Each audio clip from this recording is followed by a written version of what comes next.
¿Qué tal? ¿Cómo están, queridos amigos? Bienvenidos a una nueva entrega de su Escuela Sabática Alfas. Y pues ya nos encontramos en la lección número 4, ¿cómo nos rescata Dios? Queremos, antes de darle la bienvenida a David, personalmente, pues agradecer también a cada uno de nuestros amigos, nuestras amigas que nos ayudan compartiendo este contenido y poder así llegar a muchas más personas. David, bienvenido.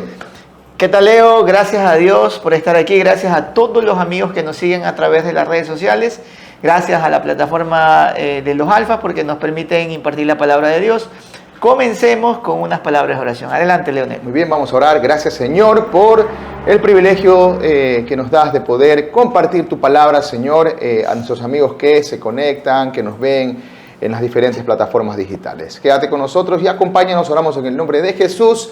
Amén. Muy bien, como lo decíamos, lección 4, ¿cómo nos rescata Dios? David, es una lección muy interesante por el hecho de que tiene que ver con la metodología o el modo en que Dios ha proporcionado un rescate para nosotros, para la humanidad de manera general, desde tiempos inmemorables. Claro, para todos los amigos que nos ven, nosotros hacemos un resumen de un estudio lindísimo de la Biblia.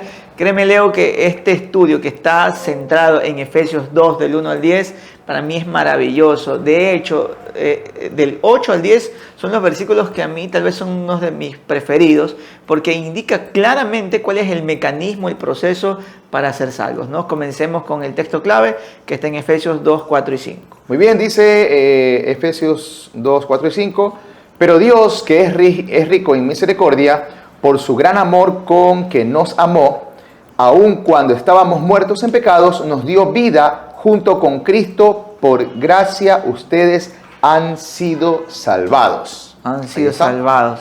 Este versículo clave resume toda la semana de escuela sabática. De hecho, vamos a entender en primer lugar cuál es nuestra condición antes de encontrarnos con Cristo. Cuál es la condición de cada ser humano antes que tiene vamos a decir, un encuentro personal, una manifestación clara del amor de Cristo. Muchas veces yo puedo decir, no, yo conozco a Cristo desde que nací, desde que tengo 4 o 5 años, ya mis padres conocieron el Evangelio, yo soy evangélico, cristiano, adventista desde cuna. Pero vamos a ver qué significa esto. ¿Cuál es nuestra condición antes de encontrarnos con Cristo? Efesios 2, 1 y 2, Leonel. Muy bien, dice, y Él os dio vida a vosotros cuando estabais muertos en vuestros delitos y pecados, en los cuales anduvisteis en otro tiempo, siguiendo la corriente de este mundo, conforme al príncipe de la potestad del aire, el espíritu que ahora opera en los hijos de desobediencia. ¿Qué entiendes, Leonel, por este versículo? ¿Cuál era nuestra condición de todos los seres humanos? No hay nadie que se salve antes de encontrarnos con el Señor. Muy bien, el texto es claro y yo me he tomado la molestia de poder ahí poner 3 literales específicos. Estábamos espiritualmente muertos, vivíamos en pecados teníamos el pecado como nuestro estilo de vida. Perfecto. Y obviamente también, según lo que manifiesta el texto, éramos dominados o somos dominados por Satanás en el momento, obviamente, cuando cuando no estamos con Cristo. Entonces, son 3 literales puntuales que podemos tener en cuenta de que resumen el texto bíblico. Muy bien, me encanta lo que has hecho. Espiritualmente, te hago una pregunta. Espiritualmente muertos, ¿sugiere que también podemos comenzar o estar muertos físicamente? Yo creo que de hecho sí, o sea, se podría decir que es como el comienzo de eso, justamente como lo acabas de manifestar, un comienzo porque recordemos una cosa, la paga del pecado es muerte. Entonces, si nuestra condición antes de conocer a Cristo, antes de encontrarnos con Él, es una condición pecaminosa, espiritualmente estamos muertos y esa condición espiritual de pecado nos va a llevar a una condición física, en cuanto a la muerte se refiere, por medio obviamente del pecado. Muy bien, si nosotros pensamos nuestros amigos en Adán y Eva, ellos aparecieron en este mundo creación de Dios, perfectos conforme a la imagen del Creador, fueron puestos en esta tierra, pero en el momento que ellos pecaron, entonces comenzaron a morir. No no murieron en ese momento no, pero sí comenzaron a morir producto de haber infringido lo que Dios les había dicho. Entonces sus células comenzaron a envejecer, su organismo se comenzó a debilitar, sus órganos también, y conforme pasó el tiempo, finalmente determinó no solamente su muerte física, sino su muerte, perdón, no solamente su muerte espiritual, sino también su muerte física.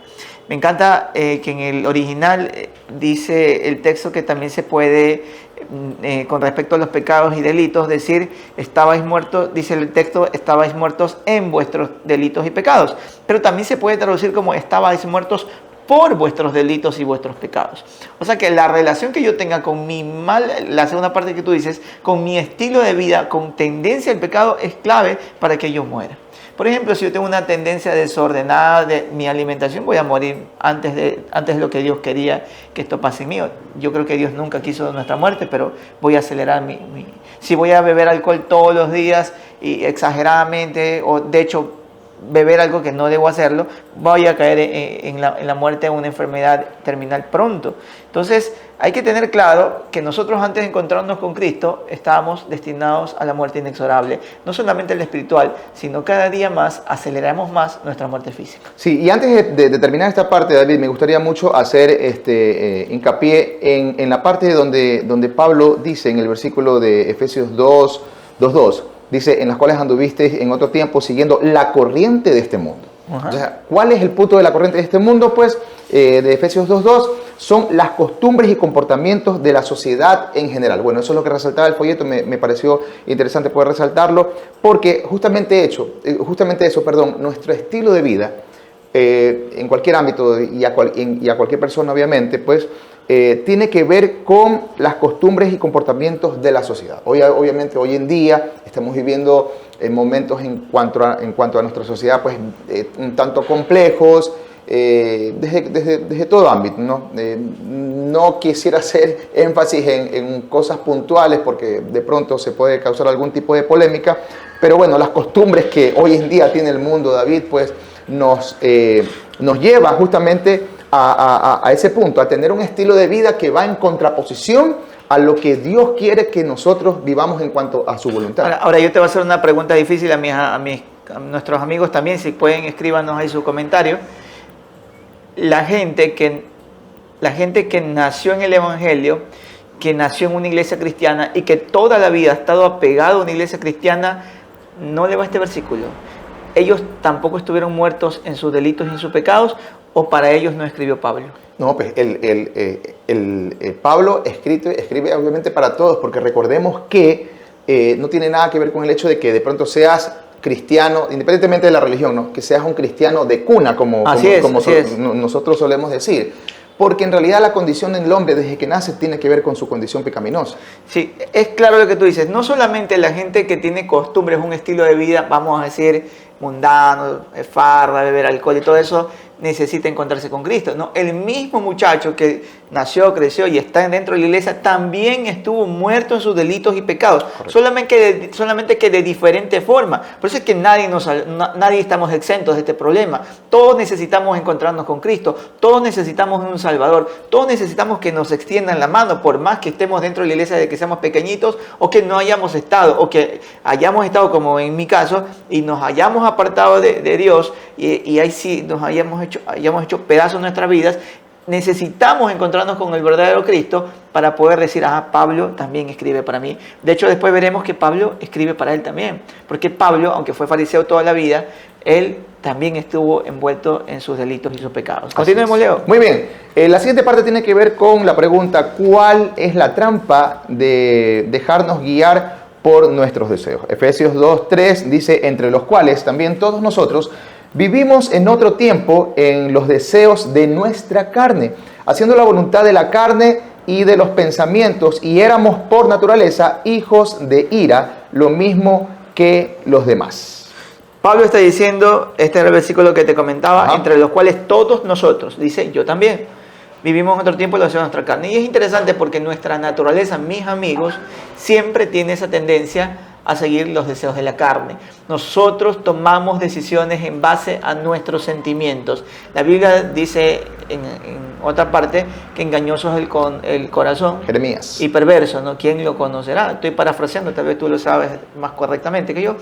Pero, ¿qué quiere decir eso? Que si yo me dejo guiar por mis sentimientos, yo en este momento tengo unas ganas de, no sé, pues de comerme 5 tortas de chocolate, eso es mi deseo, esa es mi gana, pero si yo no le pongo dominio propio a eso y me como las 5 tortas, seguramente voy a estar enfermo. Si yo tengo ganas de tomar alcohol 3 días seguidos, seguramente me voy a enfermar. Si yo tengo ganas de cometer adulterio y cometo adulterio, me va a ir mal en la vida porque voy a ocasionar problemas a mi familia, a la sociedad, a mis amigos, a la iglesia, a todos.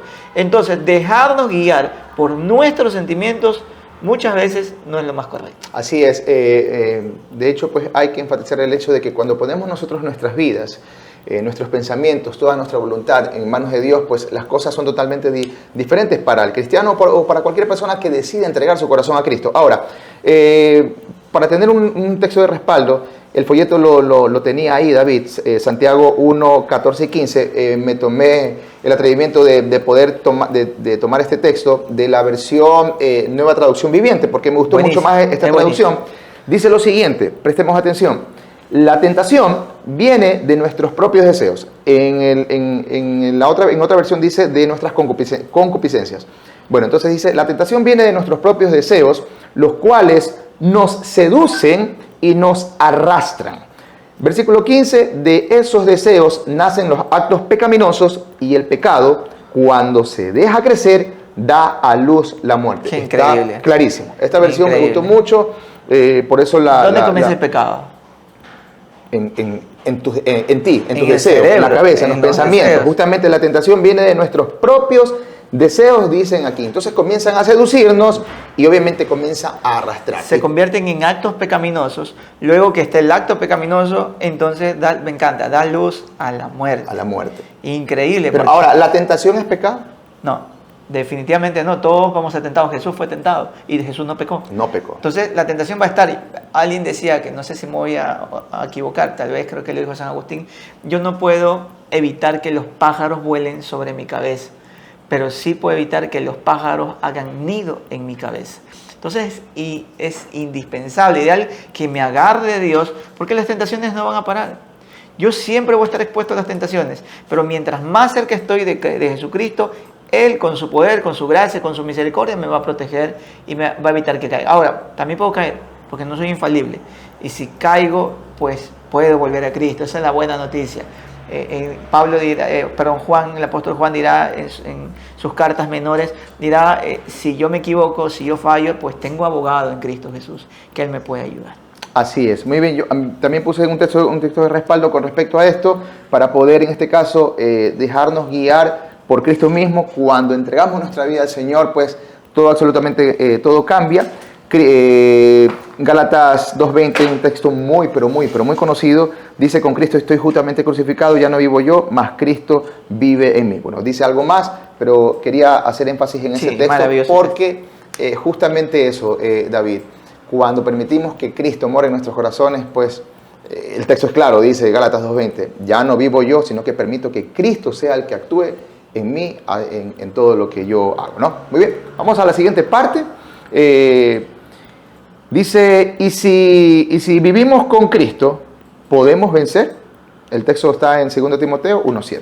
Dice, porque no nos ha dado Dios espíritu de cobardía, sino de poder, de amor y de dominio propio. Interesante, porque Pablo en su carta a Timoteo le está diciendo a sus seguidores, a la gente, a todos, incluso a nosotros, que Dios no nos ha dado un espíritu de miedo. No, que nos ha dado poder, nos ha dado amor y nos ha dado dominio propio. El dominio propio es como yo les explico a la gente con la que trabajo. Le digo, una cosa es el temperamento, con eso yo heredo, eso lo adquiero de mis padres, eso va en mi genética, ¿no? Eso es lo que me hace ser colérico, efusivo, melancólico, pero ahí viene el carácter. El carácter es el que domina mi temperamento, eso colérico y que no me conviene serlo, eso muy melancólico que tampoco me gusta, tengo que estar siempre, o sanguíneo que no tengo que estar siempre. El carácter es el que domina mi temperamento. Ahora sí, el dominio propio, Leo, es el que controla mis deseos, mis concupiscencias, mis tentaciones. El dominio propio que me lo da Dios, yo no puedo porque no hay nada bueno, dice la Biblia, que puedan hacer en mí. Dios me da el dominio propio y gracias a ese dominio propio entonces puedo controlar los actos pecaminosos. Muy bien, me gusta mucho lo que enfatiza aquí el folleto con respecto a todo esto. Bueno, podemos vencer en Cristo si vivimos en Cristo, pues obviamente la respuesta es sí, basado en todo lo que obviamente que tú dijiste. Pero aquí el folleto dice, pero Dios que es rico en misericordia por su gran amor que nos amó. Aquí hay dos palabras poderosas que son pero Dios. Pablo pasa de una triste descripción de la vida pasada de su audiencia, en este caso los Efesios, en Efesios 2, 1 al 3, a las nuevas realidades llenas de esperanza que les marca la nueva vida como creyentes. Eso ya lo podemos encontrar en Efesios 2, 4 al 10. Entonces, ¿cuál es el punto aquí? ¿Podemos vencer con Cristo? Sí.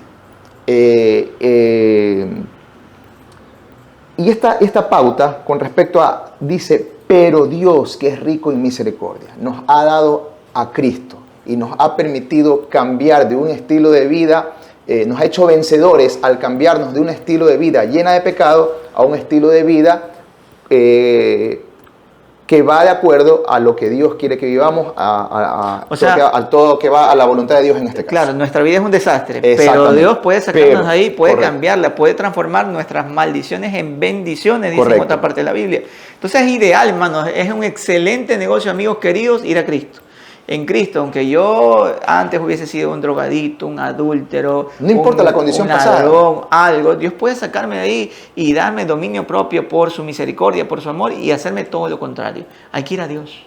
Así es, no hay más vuelta que dar con respecto a eso. Y en la última parte, ¿cuál es y cómo funciona el plan de salvación según Pablo? Efesios 2, 8 al 10.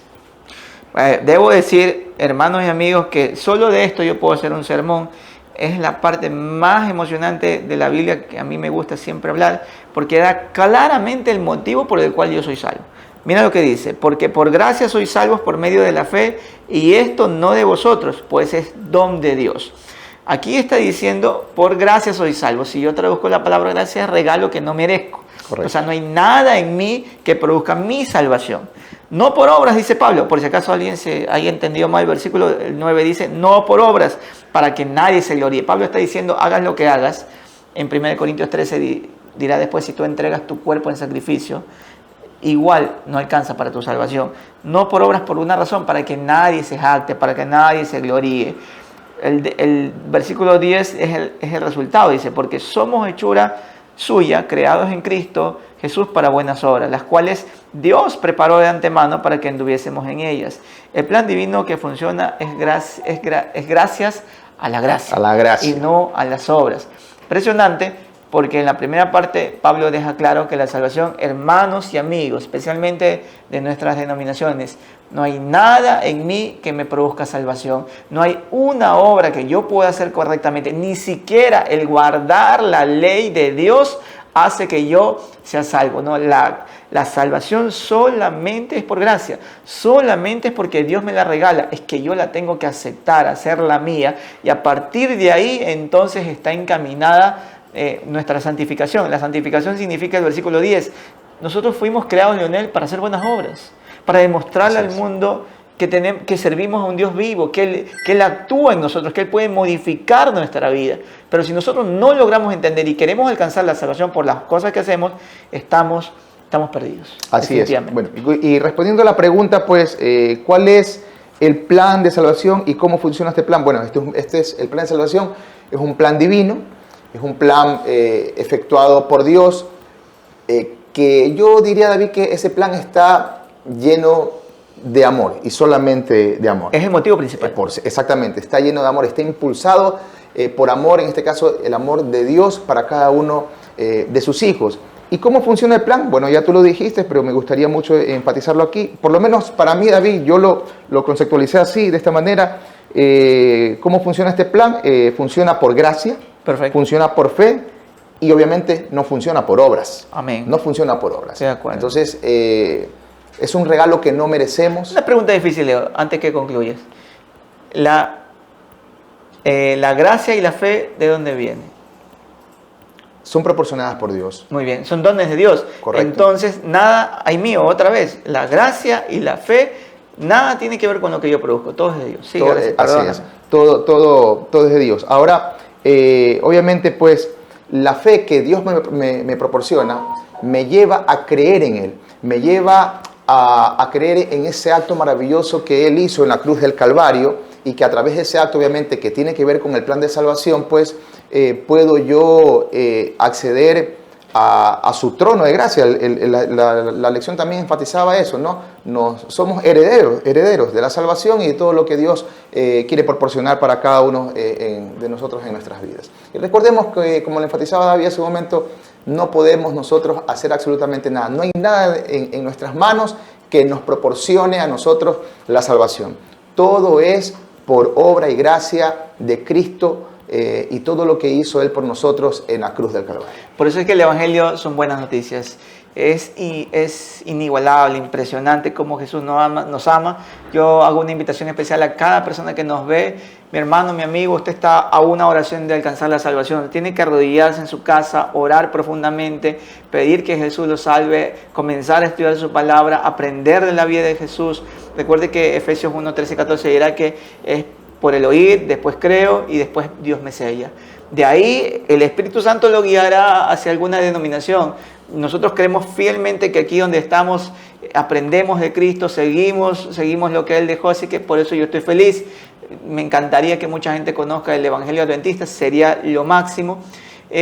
Sin embargo, creería que todos estamos a una oración de alcanzar la salvación. Así que mis amigos, conozcan a Dios, escríbanos, llámenos si tienen alguna duda, podemos estudiar la Biblia con ustedes. Y de mi parte, hermanos, que Dios los bendiga. Muy bien, me gustaría mucho concluir con unas palabras de la escritora Elena White en su libro Exaltada a Jesús, página 291. Al aceptar a Cristo como su Salvador personal, el hombre es colocado en la misma íntima relación con Dios como su amado Hijo y disfruta de su favor especial. Al asociarse íntimamente con Dios es honrado y glorificado y su vida está escondida con Cristo en Dios. ¡Oh, qué amor maravilloso! Qué maravilloso. Que podamos tener ese encuentro especial con Cristo Jesús en cada momento de nuestras vidas, y de pronto en este momento, viendo este video, tal vez quieres tener un encuentro especial con Dios. Búscale en oración, entrégale tu corazón y permite que Él sea tu salvavidas, porque la lección de escuela sabática de esta semana tiene que ver con un rescate especial. ¿Cómo nos rescata Jesús? Y Jesús quiere extenderte tu mano en este momento y quiere ser esa propiciación que te permita ser salvo al momento de que, entregando su vida en la cruz del Calvario, desde ese entonces, Él decidió rescatarte de esa vana manera de vivir. Muy bien, David, nos despide en oración tal vez. Vamos a orar. Dios nuestro, gracias por este día. Gracias por tu misericordia, porque diste a tu Hijo para que nosotros podamos ser salvos. Que el Espíritu Santo pueda guiarnos, Señor, y podamos aprender cada día más de tu palabra y podamos entregar nuestro corazón solamente a ti. Oramos en el nombre de Jesús. Amén. Bendiciones. Un abrazo. Bendiciones. Nos vemos.